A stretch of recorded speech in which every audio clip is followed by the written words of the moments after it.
Hey guys, Anthony here, back with yet another video. This time, I'm taking a look back at one of the most recent and most disappointing Sonic games, Sonic Forces.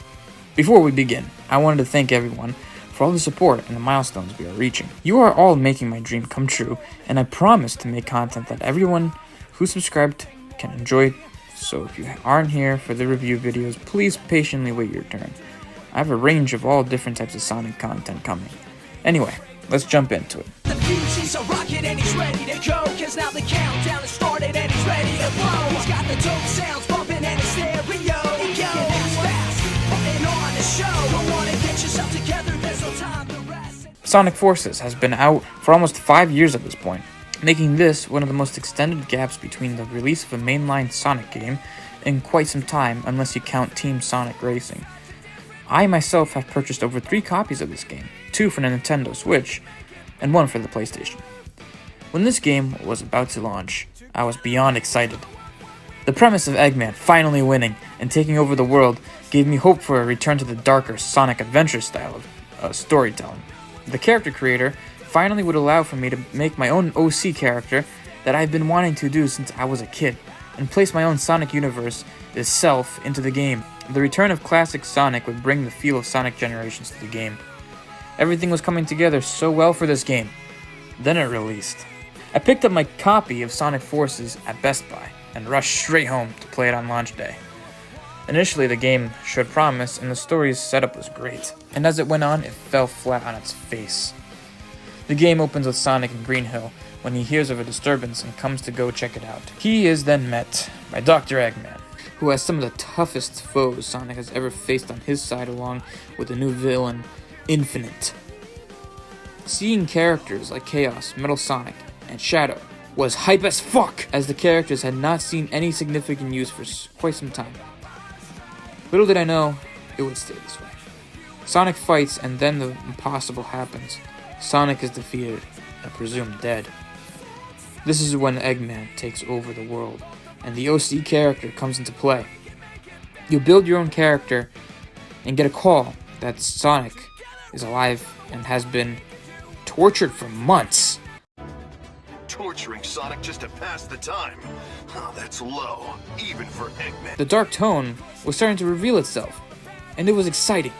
However, Sonic is shown later and seems to be completely fine and escapes prison on his own super easily. The story is full of wasted potential like this, such as Sonic's enemies not even being real, but rather a result of the Phantom Ruby controlled by Infinite. Infinite also doesn't get any development or any real backstory whatsoever.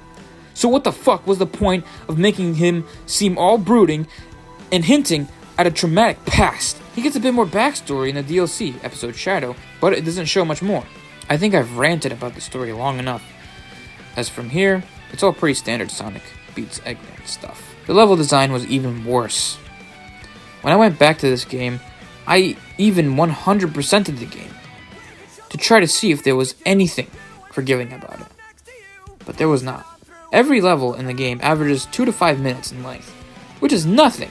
This results in the game's short runtime of around 2 to 3 hours. Sonic games are usually short, but never this bad. This was something else entirely. The game lacks any real difficulty, even on the hardest difficulty. And getting all the Red Star rings doesn't even reveal any new parts to the levels. They're just tedious with these extremely linear levels. The game tries to make you play the levels multiple times by completing challenges and daily challenges, which get you customization items for your avatar.